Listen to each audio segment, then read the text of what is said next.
two teams that are super competitive, super physical. Both teams got really talented players who are, sums are greater individual parts. It was that was a war. They beat us up a lot of the night. In terms of loose balls and really, I thought outworked us for the first 29 minutes. I thought we competed great, but we couldn't secure rebounds. They were beating us they were just killing us on the glass, and about 11 under 12 media, we flipped it, and that's where that run happened. To think about, we're playing. I think they're an NCAA tournament team. I know they're an NCAA tournament team. We're down 14 to go up 17. To go plus 31 is pretty remarkable. And credit to our guys, credit to our fans. I thought the fans were awesome. I thought they were proactive, not reactive. We were down, and they were really giving us all the energy they had, and thought they along with our team flipped the game. Bench was amazing. All guys. Brady didn't score, but he was terrific. Kellen Thames was phenomenal. Paul Otieno was great. Ishan Sharma was great. Those guys, carried the day, and it was just a lot of good stuff to walk out of there too. It was a great team win.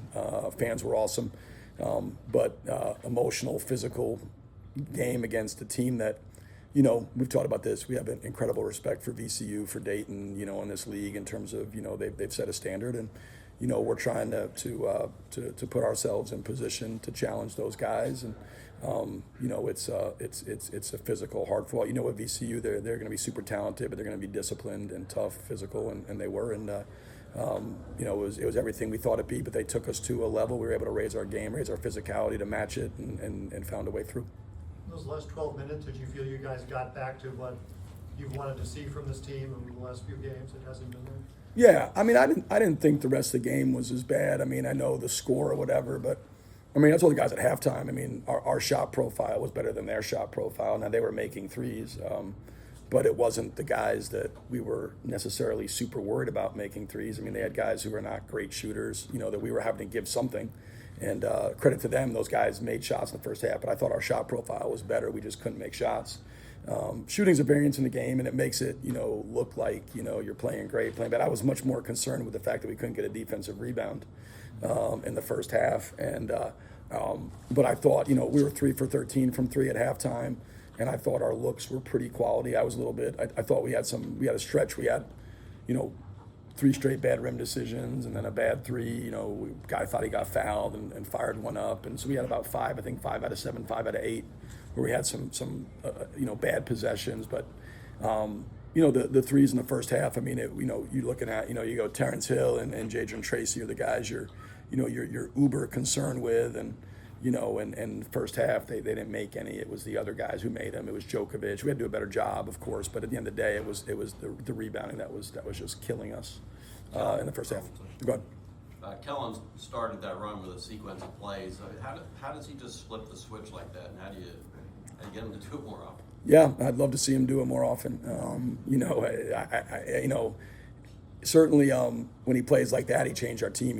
I've always said, Kellen and Amari probably move the needle for this team more than anybody, because when they're really good, it makes us really good. And I thought both those guys were really good tonight. Amari, struggled early. I thought he took some threes that really weren't rhythm shots for him. They weren't paint to great threes. They were just like one swing, non-paint threes, which are bad shots. Dion took one early. We were bad early. We had a stretch there late, but Kellen flipped the whole game. He was great in the first half. He turned it over too much. He got 3 turnovers in the first half, but second half he came out and he was downhill though. He was aggressive attacking in transition. I thought he was to me the best player on the floor. Both VCU games, he was the best player on the floor on either team in both those games, and he was. He flipped the game tonight. His energy when he's playing like that. That's what we got to try to get to is. I tell the guys all the time, there's no I in team, that there's an I in win, right? So the I in win stands for individuals got to perform, and he was terrific tonight. And without the bench, the bench carried the day. We had guys, starters weren't terrible, but I mean, our bench outplayed our starters, no question. Paul was terrific. Ish was fantastic. And like I said, Brady didn't make a shot, but he was plus 19. He did so many things to touch winning like that the average person wouldn't see. But defensively and offensively, he was terrific for us, even though he didn't score. How much of an impact would you say the switch that matchup with Amari and Paul and Djokovic in the second half made for you guys? Yeah, that's what we went in the game with. We did that there. Djokovic be a hard matchup for Rob. He's fast. He can shoot threes. He's 6'10". We're lucky to have two guys like Robbie and like Amari and Paul that have the capabilities to guard. That's one thing. Amari's a Swiss Army knife defensively. You can put him on the point guard. You could guard Trey Green. He could guard Lazar Djokovic. He can guard really anybody on the floor.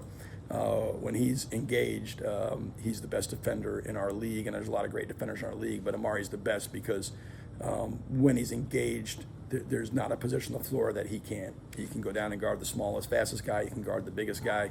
He's got the wingspan. I thought the physicality on Djokovic second half was good. I thought we gave him too much space in the first half.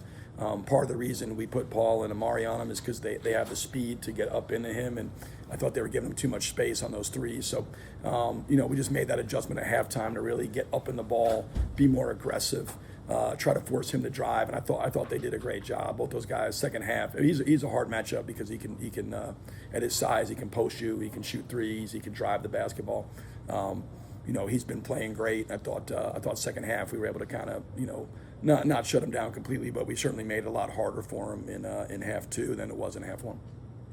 The turnovers, especially to start the game, just seems like it's a continuing Yep. issue for you guys.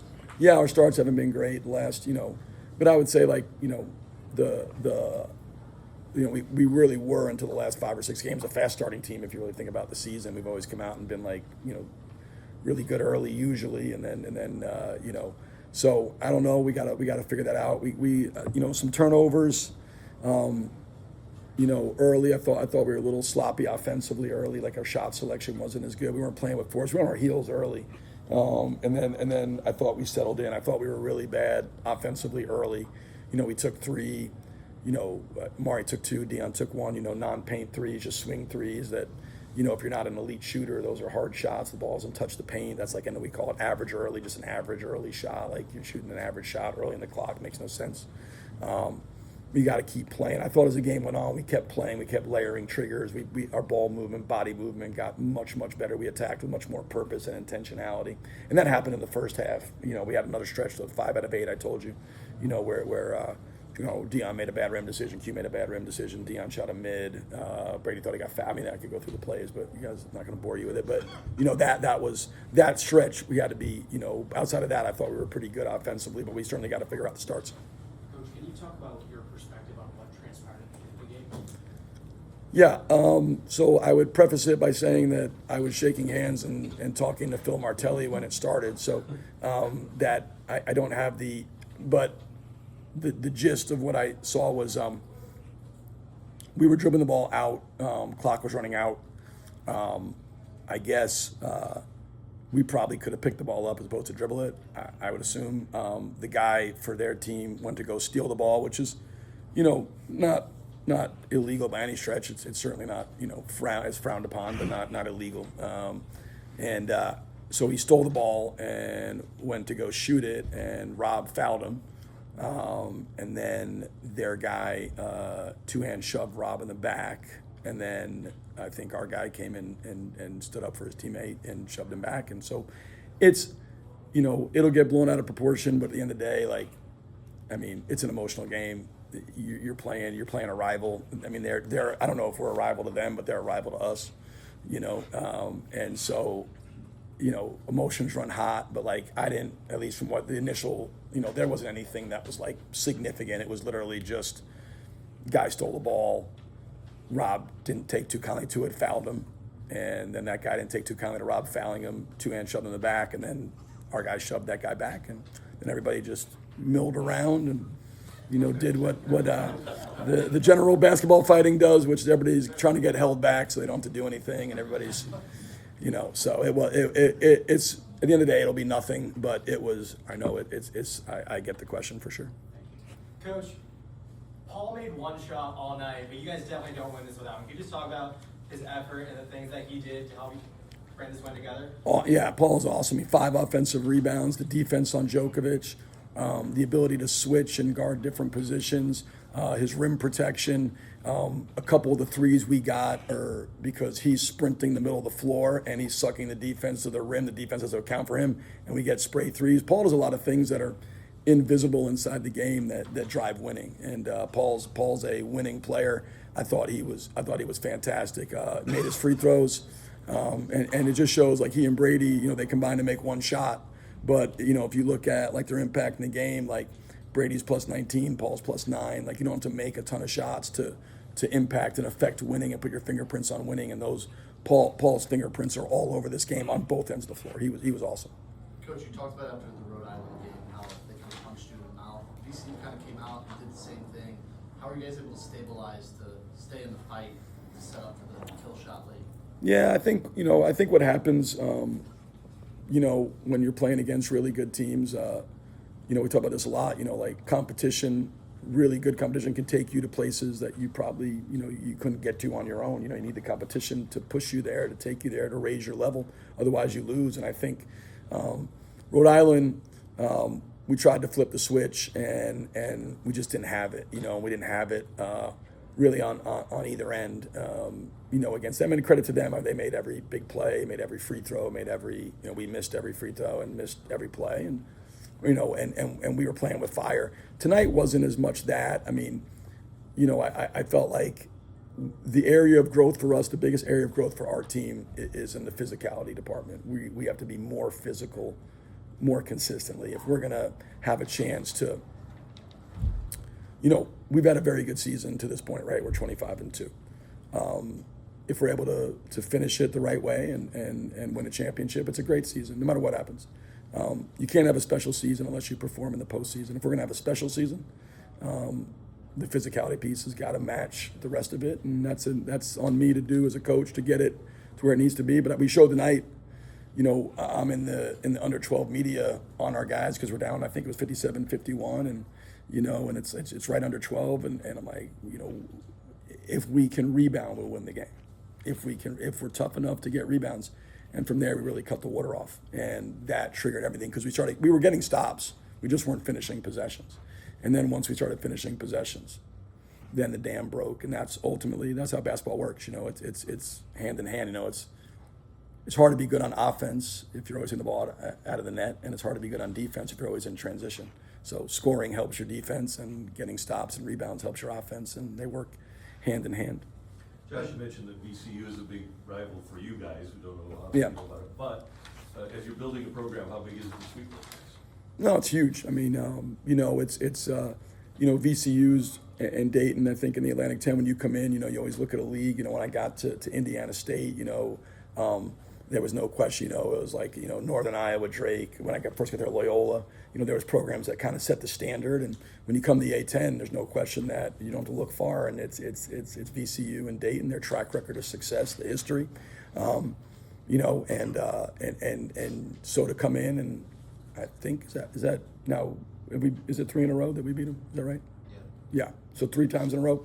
For us to do that doesn't mean we've caught them by any stretch. That's not, but it is that we're striving to get up where they are. But what makes VCU, what makes Dayton is consistent high level performance. Over time, sustained performance over time, and so we're certainly. But that's a measuring stick for us. When we play them, we play Dayton.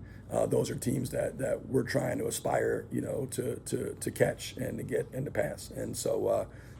Again, I don't know how they feel about us, but for us, we have an incredible respect for them and that program and all it's done, this team and the teams prior. And so it's we're always, that's a program, like I said, we look to kind of measure ourselves and see where we stand up. Stack up. VCU makes 1 of 14 threes in the second half. That's one of those things that I guess will turn a game. Shooting variance. Yeah. Yes, just like they made 8 for 14 or 15 in the first. 15 Yeah. and 1 for 14.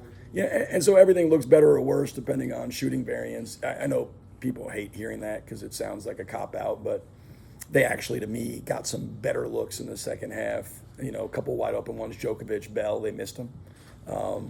I thought we did a pretty good job defending the main shooters, Terrence Hill and Jadron Tracy.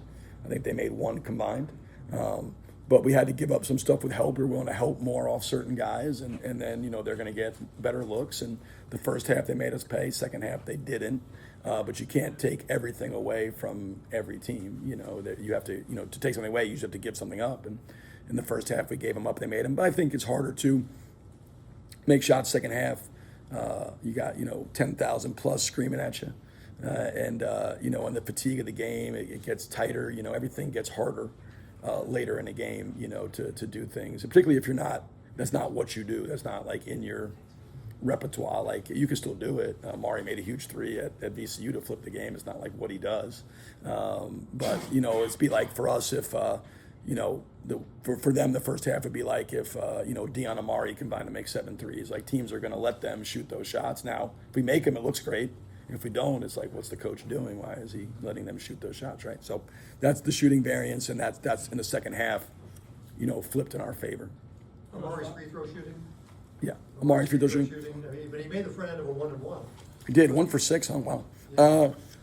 It's been streaky. He was out there shooting when I left. He shot it great against Rhode Island, made the front end of a 1-on-1. It is what it is. He's got to keep working on it. I think, free throw shooting is the thing that, the more, you just got to work on it. And like anything, confidence comes from work. And then you got to go to the line, and you got to have your routine and your rhythm, and you got to step up and you got to make them, and all the, the mental gymnastics are just that. They're just mental gymnastics. Like, you got to step up there, you got to have worked on it, and you got to, it's a different type of shot because everybody's, but you just got to step up. You got to put the work in, and then you got to trust your work, and you got to go up and got to make free throws. And he did the last 2 games, I think. And then tonight he was terrible. But we were terrible as a team from the line. We were 10 for 19, and we could have put that game away a little earlier had we been able to make free throws. But it goes back to, you got to be able to win when you don't make shots. Shooting variance. I tend to focus all my attention on the controllable things. Shooting variance is never something that I spend any time, thinking about, other than I hope it goes in our favor. But I don't spend any time. There's so many controllable things in basketball that you can do to better your chance of winning. I spend all my attention on those things. As long as we're getting the right shots. Amari was super aggressive downhill. He was terrific in the game. If he makes free throws, his numbers look a whole lot better. He probably scores close to 20 points in that deal in 25 minutes. Coach, sorry. Go ahead. You got a question, sorry. Yeah, Coach, 5 guys in double digits tonight. What can you say about this team's ability to just continuously spread out the scoring options as the season goes on? Yeah, you try to play in a way that's good for the collective. I think that's always, the challenge is to play in a way that's, you're not playing through one guy. I thought we did a really good job in the second half of we assisted. I think we had 11 assists in the second half, and we only had 5 at halftime, if I'm not mistaken. And finding each other, making the right reads. You always want to play in a way where you're playing to your strengths and you're making your teammates better. That's how team sports work. The best teams, play in a way that brings out the best in each other. I thought this team, for most of the year, has played that way offensively. They played in a way where they've made each other better. They put their strengths together to try to play in a way that compounds each other. And I think that's been the case for most of the year. In second half, I thought we did a great job off-ball screening, working to take advantage of matchups. Guys played to their strengths. Talk a lot about soaring with their strengths. I thought we had a lot of guys soaring with their individual strengths in that second half. It was great to see, and it's been a hallmark of this team all year long. Let's talk about the hustle tonight. That young man in the first half, you're down by whatever. Yeah. Dives over the media row and they're. Yeah, Brady. Yeah, no, he went in. That was a big time hustle play. He's been watching a lot of Deion Brown, I guess, because. But these guys have been, there's not been many times all year when you look out there, they're not first to the floor and they're not diving into the stand. You go back to, Brady, I think Tom and Stu were there at Bradley in an exhibition game. We're up 20-some. They're dove into the stands. And, that's been a hallmark, again, of this team, the effort, the ability to not play the scoreboard. And, and down, up, whatever, there's a right way to play. And they try to play it. And Brady, like I said, in the night where, he makes no shots. He's plus 19, not because he dove, but because he did a lot of things that are invisible, that drive winning, and he was a huge part of flipping that game, even though he didn't do it in a way that got box score validation. Is it accurate that Quentin did not get ejected? Quinn did not get ejected. Nobody was ejected. Neither team had anybody ejected. That's not what they announced. Really? They announced There were two flagrant twos. which- Oh, I guess, okay, was that, so is that what it was? Quinn and Barry Evans, and, yeah, I didn't know. Did they put somebody else on the court then? Well, they said that for all. They said Evans and not Quentin, and then they said the entire bench for both teams except for Amari and. Yeah, because they said that everybody else left the bench. So everybody left the bench. If you left the bench, you got ejected. I think Barry Evans and Quentin both got flagrant twos. Barry for shoving Robbie, Quentin for shoving Barry. I think is the way that happened. Does anything happen because of that? Because of the ejections? No, it's only if it's fighting. No, there was no punches thrown. It was just a lot of, like I said, it was a typical basketball fight. A lot of pushing and shoving. Nobody did anything. You know. Did they include Jaden and Isaac? Did they throw did Jaden and Isaac leave? They're too lazy to leave the bench. I don't think either one. Jaden's too small. Isaac's too lazy, so they didn't leave the bench. Too far to run. Too far to run to go over there. They're not making that kind of. I was just glad that for this year, Janet got a break. She wouldn't have to go in there and like last year, so that was good. She was able to hang out. But I got in there, and yeah, it was a good idea on the way, but it didn't seem as good when I got inside. Nothing happened that would be suspension worthy or anything like that for either team. I had nothing. It was just pushing and talking. Anybody else for Coach? Lenny, you good? Everybody good? Good. All right. Thank you. Appreciate it, guys.